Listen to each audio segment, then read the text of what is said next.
Hello guys, welcome to my channel. This is the 48th tutorial in this course, and in this tutorial we're going to check out the call by value method of calling functions. So we are going to continue with our discussion on functions, and as you can see, using code blocks, I've saved a file. I have given it the name call_by_value. It has the .c extension, and I have some code in this file. Right, so on line 1 I have the header file, and then I have a couple of functions, and I've put in some code in the main function. And before we try to understand what this code is and add in some more lines of code to this program, let's first know what we are going to do in this program, right? So I'll have two integers, and I'll give them some values, and then using a function called swap in the program, I'm going to try to swap the values of the integers, right? So as you can see in the main function, I have two integers here. One's called a, the other one's b, and I've given them values too. And using the function swap in this program, I'm going to try to swap the values of a and b. So a initially has 10 and b has 5, but after executing the swap function, I would want a to have the value 5 and b to have the value 10, right? And we're going to see what the call by value method is, through this, right? So let's understand the code that's already there. On line 2, I have my function declaration statement. So the name of the function is swap, and since it's not going to return any integer or any value, I have placed a void keyword before the function name. In the parameter list for the function, I have the int keyword twice because it's going to receive two integer arguments, and then I have placed a semicolon to terminate the function declaration statement. On line 3, I have main, and within the curly braces for main, I have a few lines of code. So on line 5, I've declared two integers, a and b. On line 6, I've given a the value 10. On line 7, I've given b the value 5.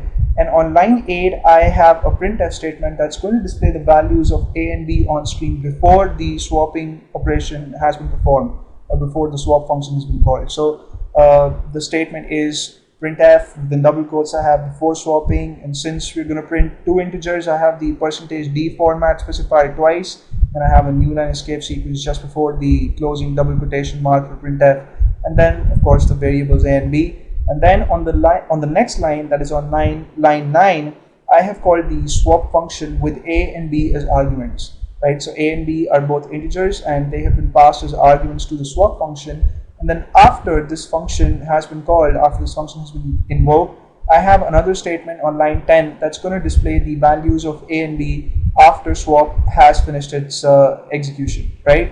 So after outside the main function, I have the definition for swap, and I have x and y as my formal parameters in this program, right? So the value of a is going to be copied into x, and the value of y is going to be copied into the value of b is going to be copied into y.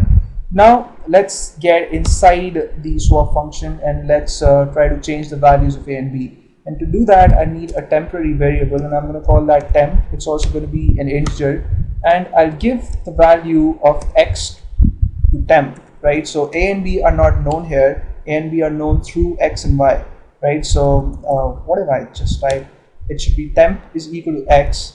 On the next line, I'll give x the value that's contained in y, and on the next line, I'll give y the value that is stored in temp, right? So a has the value 10, that value is copied into x, so x is 10, and then y gets the value of b, which is 5. So x is 10 and y is 5, and when this statement executes, temp is equal to x, temp will get the value 10, right? And then on line 16, I have x is equal to y, so x is going to get the value 5, and then y is going to get the value that's stored in temp, which is 10. So the values of x and y would be interchanged.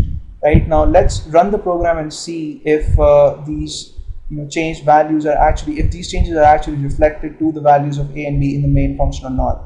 Right, so I'll execute the program, and you see that in the output window, I see before swapping the values of a and b are 10 and 5, and even after swapping the values of a and b are 10 and 5. So the changes have not been reflected, and the reason for that is that we have just passed the values of a and b. We haven't passed the addresses. Right, so we're going to discuss how to pass addresses in the next tutorial when we check out the call by reference method. But why this method is known as call by value is we are passing values of the actual parameters to the formal parameters, and whenever you make changes to the values that are there in the formal parameters, that is, x and y here are formal parameters, so no matter what you would do with the values of x and y to the variables x and y, those changes will not be reflected to the main function, right? So if you want the called function to have some changes to the values that are passed to it through the calling function, then you cannot use the call by value method. You have to use the call by reference method, and we're going to check that out in the next tutorial. For the time being, this is all I wanted to discuss with you guys, so thank you so much for watching this one. I'll see you guys in the next one, and please subscribe to my channel in case you haven't already. See you soon.